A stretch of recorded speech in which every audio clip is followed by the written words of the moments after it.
Bonjour à tous. Aujourd'hui, 11 décembre, c'est la fin du mois de Entrepreneuriat pour tous, ce mois de multiples événements digitaux que nous avons voulu.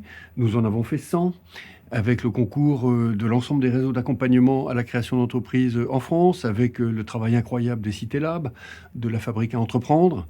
Voilà, un mois qui a été entièrement digital par les contraintes du confinement, à cause de ce satané Covid, j'ai envie de dire, mais qui vous a montré à quel point nous étions déterminés à poursuivre la tournée que nous avions engagée à la fin de l'année 2019 à la rencontre des entrepreneurs dans les quartiers. Mon message est donc très simple. Notre énergie n'est pas entamée. Je sais que la vôtre ne l'est pas du tout. On est dans un moment incroyablement créatif, un moment parfois cruel, parfois difficile. Nous allons en sortir. Les vaccins vont arriver. La reprise se profile à l'horizon du printemps 2021. Ce sera une reprise qui sera extrêmement forte. Et donc, toutes les forces de la création d'entreprises dans les quartiers que nous soutenons, que nous accompagnons et que nous encourageons vont pouvoir, je l'espère en tout cas et je le souhaite, se déployer. Merci à vous.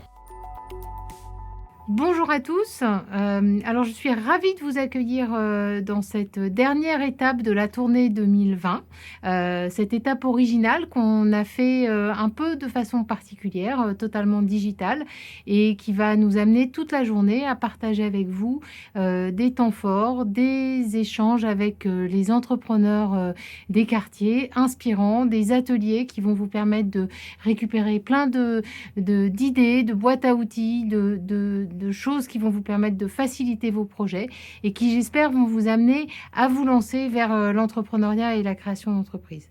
Quand on a lancé, il y a maintenant un peu plus de 2 ans, le programme Entrepreneuriat pour tous, on a échangé avec beaucoup d'entre vous et on a beaucoup entendu non, l'entrepreneuriat, c'est pas pour moi, l'entrepreneuriat, je suis pas fils d'entrepreneur, je vais pas y arriver, j'ai pas de réseau, il y a personne pour m'aider, c'est compliqué, c'est pas quelque chose que je peux réussir moi dans les quartiers, parce que je viens de tel territoire, parce que je suis une femme, parce que je suis jeune, c'est pas pour moi. Et ce programme, c'est un programme anti-pas pour moi.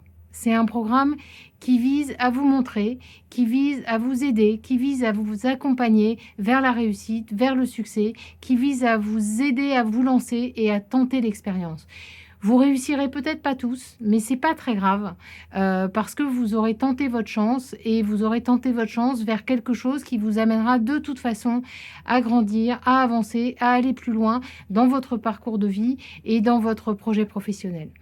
Et donc, aujourd'hui, cette étape originale, cette étape un peu particulière de la tournée, elle va nous permettre de vous mettre en dynamique avec des tas de gens qui ont des tas de choses à vous dire, des tas d'expériences à partager avec vous. Et j'espère que vous aurez autant de plaisir à partager ces expériences qu'on a eu à vous concocter cette petite journée spécifique pleine de petites recettes et de petites sauces secrètes.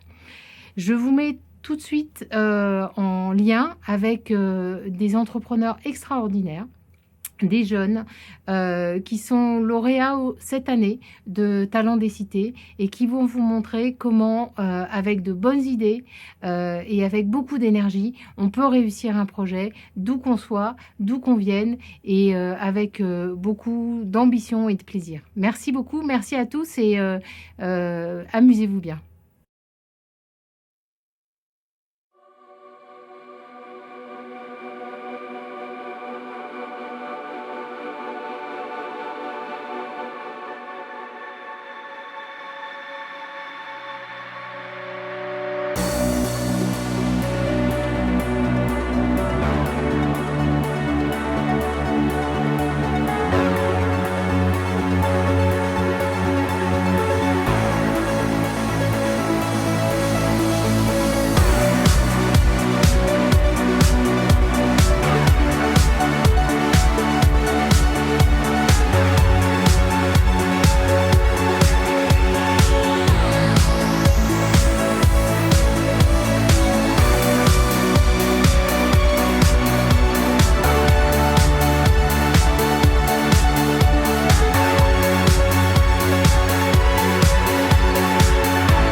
Bonjour à tous, Bonjour à tous.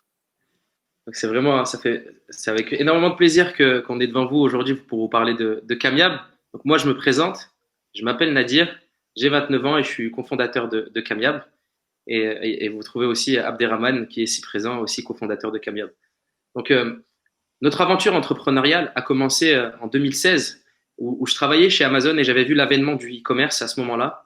Et donc j'ai convié des amis de longue date pour pouvoir se lancer dans l'aventure entrepreneuriale autour de l'e-commerce. Donc, nous avons gravité autour de l'e-commerce en créant plusieurs marques, plusieurs projets, plusieurs produits, mais nous avions tous toujours pour aspiration de pouvoir lancer un projet dans lequel l'éthique était au centre de celui-ci. Et c'est la raison pour laquelle on a lancé Camiab. Camiab, c'est la start-up qui veut faire du safran l'espoir pour un pays. Notre why, ce qui nous animait, c'était si nous, en tant qu'entrepreneurs, nous pouvions faire grandir une population en difficulté, ça nous ferait grandir en tant qu'entrepreneurs. Et par la même occasion, si on peut inspirer autour de nous, que ce soit ici dans les quartiers prioritaires dans lesquels on a grandi, ça serait un accomplissement pour nous en tant qu'entrepreneurs. Et c'est pour ça que finalement, l'ambition même de Camiab, de notre startup, c'est finalement aspirer à un monde de paix où chaque être humain prospère par le commerce. Donc en 2015, nous avons découvert l'épice du safran. Donc moi, je suis d'origine afghane. Et donc, nous avons découvert cette épice, son histoire, son impact. Et en fait, il faut savoir que le safran afghan est source d'énormément d'espoir pour le pays parce qu'il a un impact sur la société. Il a 3 impacts principaux. Le premier impact, sur la question du narcotrafic. 90% de l'opium que l'on trouve à travers le monde provient d'Afghanistan. 85% de l'héroïne que l'on trouve en Europe provient d'Afghanistan. Donc, c'est un fléau qui ravage le pays. Et aujourd'hui, une des alternatives à ce fléau, c'est la culture du safran. Le deuxième impact, c'est sur l'employabilité des femmes afghanes. Donc, 80% du travail de production du safran est effectué par des femmes. Et nous, chez Camiab, ce que nous souhaitons, c'est d'encourager ces femmes vers l'emploi, mais aussi les faire monter en compétences pour qu'on puisse les trouver en amont dans les phases de tests, de marketing, etc. Le troisième impact qui est très important, c'est sur le fléau de l'exil de la jeunesse afghane. Donc 2,5 millions de jeunes Afghans se trouvent à travers le monde. Et en fait, cette jeunesse afghane, pourquoi elle ne reste pas dans son pays? C'est parce qu'elle n'entrevoit pas d'avenir. Et donc nous, en mettant en avant le terroir national, nous souhaitons proposer une solution à la crise migratoire du pays. Donc le safran afghan est d'excellente qualité. Il a été primé plusieurs fois meilleur safran du monde. Nous essayons de le mettre en avant pour que la jeunesse afghane reste dans son pays et travaille sur son terroir.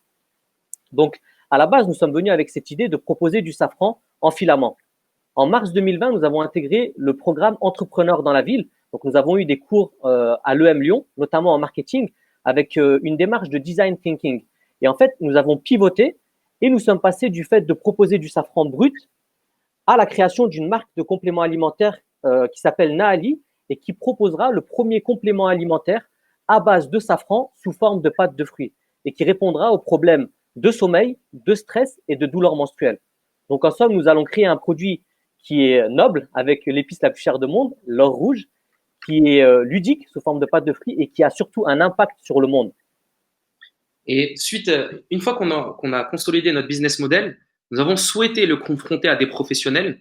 Et c'est la raison pour laquelle on a candidaté au concours Talent des cités organisé par la BPI. Et nous avons été lauréats du Grand Prix national.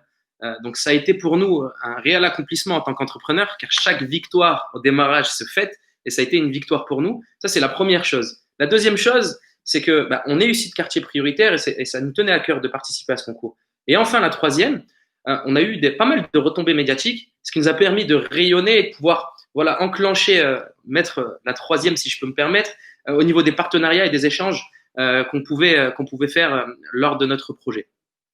Et finalement, la quatrième raison qui nous a incité à postuler à ce concours, c'est que on est issu de quartier prioritaire, mais quartier pour nous, ça ne rime pas avec fatalité. Certes, dans notre entourage, moi je suis ingénieur de formation, j'ai pu le faire, quand bien même si je provenais d'un quartier prioritaire. Par la suite, j'ai travaillé dans une boîte, dans la GAFA, chez Amazon. Et certes, j'avais pas de modèle à qui m'accrocher, pouvoir m'orienter dans mon cursus scolaire. Par contre, ce qu'on a fait, c'est que comme cette aventure entrepreneuriale a commencé avec 4 amis de longue date, on s'est entraidés, on s'est motivés ensemble pour atteindre nos objectifs. Et c'est la chose avec laquelle on a pu faire ce qu'on est en train de faire aujourd'hui. Par contre, l'une des problématiques auxquelles on est confronté en étant issu de quartier prioritaire, c'est qu'on n'a pas forcément le bon réseau et qu'on ne l'avait pas forcément au démarrage. Mais finalement, en étant accompagné par des structures telles que Entrepreneurs dans la ville, telles que le Lyon ou Singa, on a pu étoffer notre réseau. On est en train de le développer encore aujourd'hui. Et c'est ce qui nous a permis de pouvoir atteindre ce qu'on est en train de faire aujourd'hui. C'est vrai que dans nos quartiers, il y a énormément de potentiel, il y a énormément d'audace et nous sommes convaincus que l'entrepreneuriat est une chance. C'est une chance comme peut l'être l'art, comme peut l'être le sport. Mais pour cela, il faut être accompagné et c'est la raison pour laquelle nous remercions la BPI pour ce type d'initiative. Parce que voilà, il faut mettre en avant l'entrepreneuriat, mais l'entrepreneuriat, en fait, pour entreprendre, il faut être accompagné. Parce que c'est un long chemin, l'entrepreneuriat, il faut être patient. Donc Nadir l'a dit, nous on entreprend depuis maintenant 2016 ensemble. Voilà, il y a des hauts, il y a des bas, mais sur la durée, vous allez réussir. Mais pour cela, il faut être bien entouré et ne pas avancer seul. Et si je peux me permettre, si on avait quelques conseils à apporter avec Abderrahmane, moi l'un des conseils que j'ai, c'est vous êtes l'idée originelle de votre projet, inspirez-vous de ce qui se fait autour de vous, soyez en veille continue. Par contre, bénéficiez de conseils tels une éponge, mais faites attention, faites le tri et restez focus, faites le tri entre ce que vous êtes, ce qu'on vous dit, sinon vous allez vous perdre à vouloir courir après plusieurs lièvres, finalement on ne fait rien, restez focus. C'est vraiment le conseil que j'ai à vous apporter, un humble conseil pour un petit entrepreneur. Très bon conseil, Nadir. Merci beaucoup à tous les deux pour vos témoignages et pour avoir retracé votre parcours d'entrepreneur. J'aurais plusieurs questions pour apporter encore un peu plus de précision sur vos témoignages. Vous avez participé et été lauréat d'un concours qui récompense les entrepreneurs. Quel impact cela a eu sur votre entreprise? Clairement, comme j'en parlais brièvement tout à l'heure, l'impact que ça a eu, c'est des retombées médiatiques. Les retombées médiatiques c'était quelque chose de nouveau pour nous. Et ça nous a permis de crédibiliser ou de consolider, entre guillemets, le business model qu'on était en train de mettre en place et de le projeter, ce projet qui est pour nous noble, qui est à la base ou au centre de celui-ci, c'est l'éthique, de montrer, entre guillemets, qu'on peut faire de l'éthique un vrai business qui est périn, qui peut permettre de faire le lien entre deux communautés qui ont des difficultés différentes. En France, on a des problèmes de santé mineure, etc. En Afghanistan, c'est d'autres narcotrafic, et les deux peuvent apporter finalement une synergie entre les deux populations. Donc, pouvoir montrer le travail sur lequel on a travaillé sur ces 2 dernières années, ça a été c'était une joie et pour nous et c'était un plaisir. On a une autre question de Myria qui nous demande quel est votre conseil numéro 1 pour ceux qui souhaitent se lancer? On l'a abordé dans notre intervention, mais ce qui est vraiment important, c'est d'avoir son idée, d'être convaincu par son idée, mais d'être accompagné. Il faut être accompagné et il faut écouter les conseils des autres. Mais voilà, cette essence, cette chose qui nous fait avancer, cette chose qui nous donne envie, il faut la garder parce qu'elle est importante. Mais voilà, être accompagné et vraiment écouter parce que c'est en étant accompagné qu'on grandit et nous, ça a été le cas. On arrivait avec une première idée, on a pivoté et aujourd'hui, le projet, il a pris cette ampleur parce qu'on a su écouter et on a su s'adapter. C'est vrai, si je peux rebondir, on a beaucoup de défauts, mais l'une des qualités que je pense que doit avoir tout entrepreneur, c'est d'écouter et de pouvoir finalement écouter et prendre en compte ce qu'on nous dit. Et ça, c'est super important. Écoutez, merci beaucoup à vous deux pour votre témoignage lors de cette étape originale qui aura intéressé évidemment tous nos téléspectateurs aujourd'hui. Un grand merci pour votre participation. Merci à vous, merci Jason. La prochaine session de cette étape originale, un atelier sur les trucs et astuces pour se lancer. Merci à tous. Au revoir. Au revoir.